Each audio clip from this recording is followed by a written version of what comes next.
Welcome to the Slop Farm. Enjoy the video.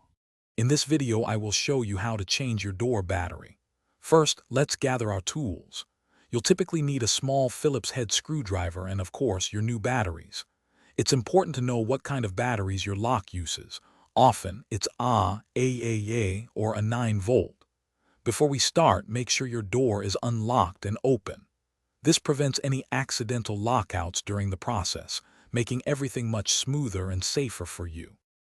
Now let's find the battery compartment. This is usually located on the interior side of your door lock. You'll often see a small cover, sometimes held in place by one or two tiny screws. Grab your small Phillips head screwdriver and carefully remove these screws.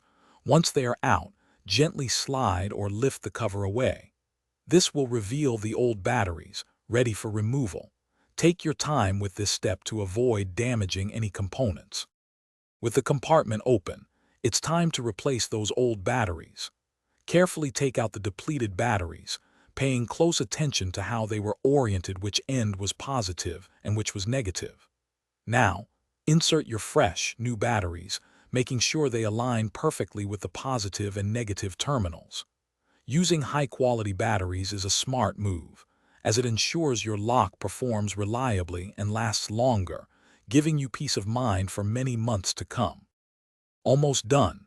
Once the new batteries are in, carefully replace the battery cover and secure it tightly with the retaining screws you removed earlier. Don't over-tighten them. The final and most crucial step is to test your door lock.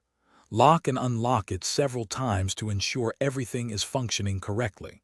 If your lock is part of a smart home system, also check that any associated keypads or apps are working as expected.